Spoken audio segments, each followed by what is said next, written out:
రుద్రాని మాటలకు, అవమానాలకు ఆల్మోస్ట్ వెనుతిరిగి వెళ్ళిపోవాలి అనుకున్న కళ్యాణ్‌లను, అప్పులను మార్చి కావ్య ఇంట్లో అడుగుపెట్టేలాగా చేస్తుంది.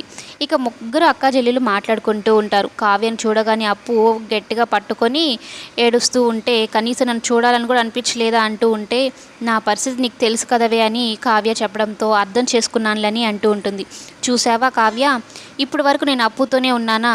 ఆ కౌగిలింతలు కానీ, కన్నీళ్ళు కానీ నాతో లేవు. మీ ఇద్దరు అంతేనే, ఫస్ట్ నుంచి మీ ఇద్దరే ఒకటి, నన్నొక్కటే సపరేట్ చేస్తారు.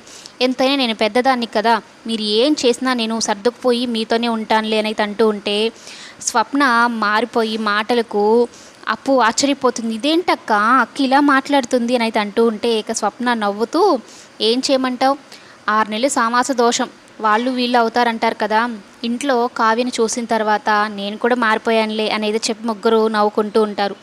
ఇక అప్పుని చక్కగా రెడీ చేసి ఇక వ్రతానికైతే తీసుకొని వెళ్తూ ఉంటుంది.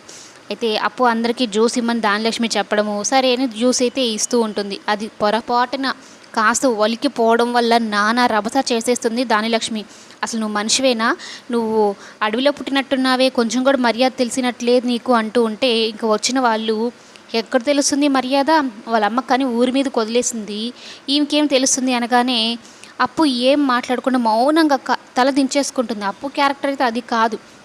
వెంటనే తిరిగి రియాక్ట్ అవుతుంది. కానీ తల దించుకొని కన్నీళ్ళు పెట్టుకుంటూ ఉంటే, స్వప్న ఇద్దరు చూస్తూ ఉంటారు. కానీ స్వప్న వాళ్ళని దులిపేద్దాం అనుకుని వెళ్తూ ఉంటే కావ్యాన్ని ఆపుతుంది. ఇప్పుడు కవి గారే రియాక్ట్ అవ్వాలి, మనం కాదు అని చెప్పని. ఇక అప్పు విషయంలో అండగా నిలబడి కళ్యాణ్ అక్కడ వచ్చిన వాళ్ళకి, అలాగే వాళ్ళ అమ్మకి గట్టిగా సమాధానం ఇస్తాడు. మరోసారి అప్పుని ఏమనకుండా చూసుకుంటాడు కళ్యాణ్.